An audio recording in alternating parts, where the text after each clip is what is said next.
రాజకీయాల్లో కొన్ని దాడులు ప్రత్యర్థిని బలహీనపరచడానికి జరగవు. ప్రత్యర్థి భవిష్యత్తులో తనకు ప్రమాదకరంగా మారవచ్చు అని తెలిసినప్పుడు కూడా జరుగుతాయి.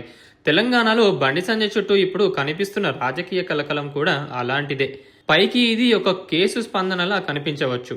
కానీ లోతుగా పరిశీలిస్తే ఇది ఒక వ్యక్తిపై కోపం కంటే అతను నిర్మించిన రాజకీయ ప్రభావంపై భయం ఎక్కువగా కనిపిస్తోంది.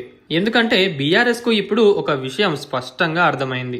కాంగ్రెస్ అధికారంలో ఉన్న తెలంగాణలో తమ అసలు రాజకీయ స్థలాన్ని నెమ్మదిగా ఆక్రమించే అవకాశం బీజేపీకే ఎక్కువ.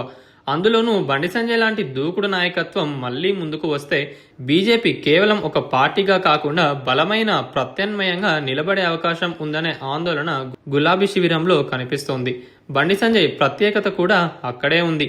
తెలంగాణలో బీఆర్ఎస్ ఓట్ బ్యాంక్ క్రమంగా బీజేపీ వైపు మళ్లుతుందనేది గత ఎన్నికల ఫలితాలు, క్షేత్రస్థాయి పరిణామాలు స్పష్టం చేస్తున్నాయి. ఇందుకు బండి సంజయ్ అనుసరించిన దూకుడు, హిందుత్వ సెంటిమెంట్ రాజకీయాలే ప్రధాన కారణమని కేటీఆర్, కేసీఆర్ బలంగా నమ్ముతున్నారు. మళ్లీ బండి సంజయ్కు పగ్గాలు తగ్గితే రాజకీయం మారిపోతుంది. బీసీ సెంటిమెంట్తో పాటు అన్ని కలిసి వస్తాయి.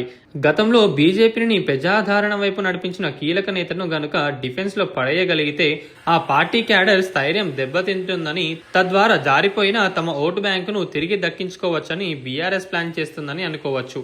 ప్రత్యేకంగా సోషల్ మీడియాలో జరుగుతున్న దాడులు చూస్తే ఇది సహజ రాజకీయ విమర్శ కంటే ప్రజల అవగాహనను ప్రభావితం చేసే దీర్ఘకాల నెరేటివ్ యుద్ధంలా కనిపిస్తోంది.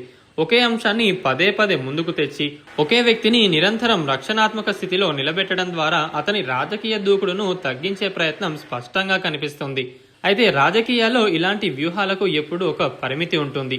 ఎందుకంటే ప్రజలు ఆరోపణలు మాత్రమే కాదు, ఆ ఆరోపణల వెనుక ఉన్న రాజకీయ ఉద్దేశాన్ని కూడా గమనిస్తారు.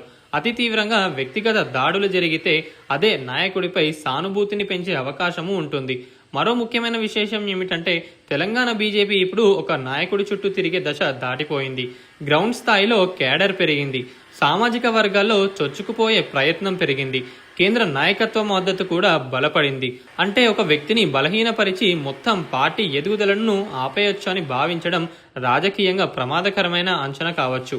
చివరికి ఈ మొత్తం వ్యవహారం ఒక విషయాన్ని మాత్రం స్పష్టంగా చెప్తోంది. బీఆర్ఎస్ ఇప్పుడు బీజేపీని తాత్కాలిక ప్రత్యర్థిగా చూస్తుండవచ్చు, కానీ భవిష్యత్తులో తమ అసలు రాజకీయ పోటీ బీజేపీతోనే ఉంటుందని లోపలికి అంగీకరించినట్లే కనిపిస్తోంది.